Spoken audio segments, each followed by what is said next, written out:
Baik, teruskan menghantar soalan dan juga komen anda di laman Facebook rasmi kami Selamat Pagi Malaysia, dan di talian secara maya pagi ini kita berbicara dengan Dr. Kiranjit Kaur yang merupakan Ketua Penolong Pengarah Sub Unit Kesihatan Mental Unit Penyakit Tidak Berjangkit NCD Jabatan Kesihatan Negeri 9. Selamat pagi, Doktor. Hai, selamat pagi. Terima kasih kerana sudi bersama kami pagi ini, Doktor. Pastinya perhatian berterusan diberikan oleh semua pihak untuk memastikan kesejahteraan kesihatan mental. Kita ingin tanyakan pendapat Doktor dengan kes yang semakin tinggi setiap hari. Ini menimbulkan kegusaran juga di kalangan warga masyarakat. Jadi, apa yang boleh Doktor berikan dari segi penilaian Doktor sendiri dalam situasi ini? Okey, baik. So, sebenarnya adalah perkara biasa dan sangat normal bagi individu untuk merasa tertekan, bimbang sebagai tindak balas terhadap wabak penyakit atau situasi kita sekarang ni kan. So, antara sebab-sebab kita boleh rasa tertekan ni mungkin sebab ada kabar angin atau maklumat yang salah mungkin kita dapat dari media sosial kan. Mungkin sebab ada isolasi fizikal, ada kuarantin, sebab tu kita takut, kita risau nak pergi ke fasiliti kesihatan. Lepas tu pula memang ada gejala umum masalah kesihatan yang lain kan yang boleh menyebabkan ketakutan terhadap jangkitan. Lagipun risiko atau relapse bagi penyakit termasuk penyakit tidak berjangkit seperti penyakit mental antaranya boleh juga menyebabkan kita rasa tertekan dan bimbang. So, adalah perkara yang biasa semua ni dan kita haruslah mempunyai daya upaya untuk mempunyai kebolehan untuk kita deal dengan ini, dan saya akan terangkan itu selepas ini. Doktor, ada syarikat-syarikat juga yang telah pun mengeluarkan arahan untuk memberitahu para pekerja mereka supaya bekerja dari rumah saja ataupun work from home kerana melihatkan angka yang semakin meningkat ini. Apakah ini langkah yang baik bagi pandangan doktor? Okey, soalan ini sangat menarik sebenarnya sebab mesti ada pros dan cons untuk semuanya kan. So, bila kita work from home, kita seolah-olahnya pakai beberapa topi, a few hats kan. Kadang-kadang bila kita work from home, kita adalah ibu, kita menjaga anak. Di samping tu kita ada mak atau ayah yang memerlukan perhatian kita di rumah, yang kita mungkin perlu menjaga mereka, dan mungkin juga kita pada masa yang sama kita perlu memberi perhatian kepada kerja kita. So, menjadi cabaran jugalah kan bila kita bekerja dari rumah. Tetapi itulah ujian kita, di mana kita harus memberi fokus kepada semua bidang sekaligus kan, dari segi sama ada kita nak kepada keluarga kita, kepada kerja kita, dan juga kepada situasi semasa. Doktor, dalam satu spektrum kita faham tentang bagaimana varian Omicron ini tidak memberikan simptom yang begitu serius, tapi kita lihat angka yang sangat tinggi. Jadi dalam kerangka mindset bagaimana perlu warga masyarakat melalui situasi ini dengan langkah berjaga-jaga tetapi tidak terlalu sekam ataupun terlalu memikirkan aspek ketakutan itu? Okey, alright. Okey, so sebenarnya kita haruslah memberi fokus kepada beberapa perkara. Okey, baik, saya ambil dalam konteks saya cuba narrowkan sedikit ya. Saya ambil dalam konteks sekiranya kita adalah mungkin COVID positif dan kita diminta di kuarantin di rumah. Yeah. Okey, baik. So, apa yang kita boleh buat masa tu? So, masa tu, first of all, mestilah kita akan berasa takut. Katakanlah kita dapat SMS atau kita dapat panggilan yang kita dapat tahu, kita ni adalah positif. So, apabila kita menjadi positif ataupun katakan kita adalah kontak rapat, kita akan mengalami beberapa tanda-tanda.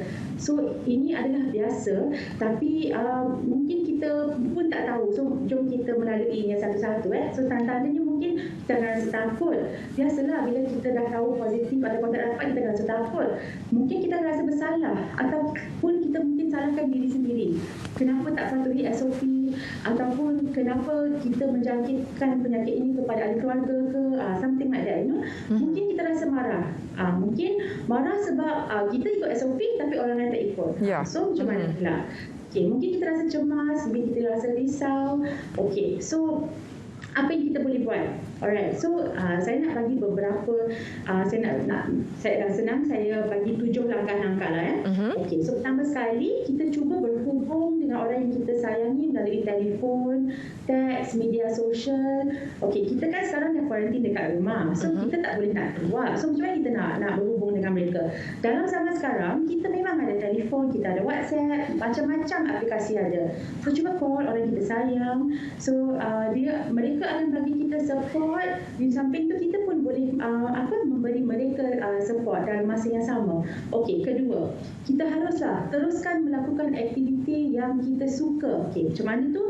Mungkin kita suka dengar muzik, mungkin kita suka baca, mungkin nak bersenam, tengok TV. So kita cari aktiviti yang kita boleh buat di rumah. Okey. Ketiga, wujudkan rutin penjagaan diri mengikut SOP.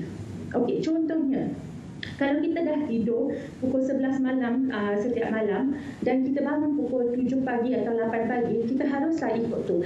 Lepas tu kita ikuti dengan sarapan, mungkin kita akan beriadah sekejap, kemudian diikuti oleh menyediakan makan tengah hari. So, kita harus wujudkan rutin, ikut rutin. Kenapa? Sebab bila kita ada rutin tertentu, kita akan lebih fokus kepada itu dan mengurangkan kerisauan kita berkenaan perkara lain. Okey, keempat, kita haruslah fokus untuk mengamalkan teknik pernafasan, teknik relaksasi. Okey, so ini pula akan memberi kita cara untuk memfokuskan minda kepada keadaan sekarang, iaitu dengan mungkin saya akan terangkan lebih lanjut berkenaan teknik pernafasan, teknik relaksasi lepas ni ya. So saya teruskan dengan yang kelima, iaitu dengan pemakanan seimbang. Okey, so pemakanan seimbang. So bila kita di rumah, kadang kita akan cari apa yang senang kita nak capai. Tapi kita ingatlah untuk sentiasa makan secara sihat, guna konsep suku-suku separuh dan makanlah secara seimbang dengan mendapatkan tidur yang mencukupi. Okey. Yang ni agak penting, yang keenam ni. Hadkan masa melayari media sosial tentang COVID-19. Kenapa ni? Kita buka TV, nampak. Kita buka phone, nampak. Media sosial, kita katakanlah scroll. Saya tak nak sebut aplikasi apalah. Kita scroll je mana-mana. Ya, betul. Nampak COVID-19. Kan? So, hadkan masa. Okay, contohlah kita ambil 1 jam satu hari. Hadkan masa kepada 1 jam ni. Janganlah nak 24 jam nak baca, nak dapat information yang latest. Okay. Dan paling penting dapatkan maklumat tentang COVID-19 dari sumber yang sahih. So kadang kita nampak kan, ada orang kata, oh ini dah positif, tu dah positif, tapi betul ke tu? Bilangan kes betul ke? Dapat daripada sumber yang sahih. Secara kesimpulannya doktor, bagaimana untuk sebuah keluarga, kalau sebuah keluarga itu dikuarantin dalam rumah bersama-sama dengan pelbagai emosi yang terpaksa dihadapi, nasihat doktor kepada mereka? Okey, baik. Paling penting kita berikanlah sokongan emosi seperti kata-kata semangat, kata-kata positif kepada mereka ini.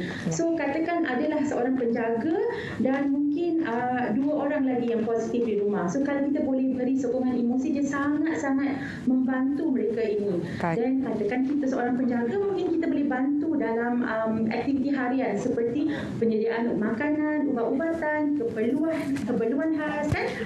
Okey.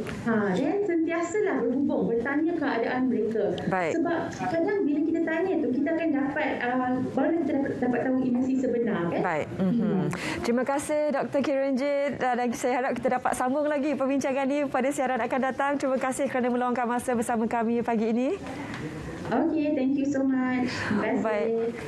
Banyak sebenarnya boleh dikongsikan, telah pun dikongsikan oleh Dr. Kiranjit tadi, dan juga terus boleh menelusuri laman web Kementerian Kesihatan untuk melihat sendiri ataupun mempelajari sendiri bagaimana untuk memastikan kesihatan mental dalam apa juga keadaan yang mencabar sekalipun. Baik, pagi ini juga tentang penjagaan kesihatan bersama Ismail tetamu kami di studio. Sekali Ismail telah pun bersedia, silakan.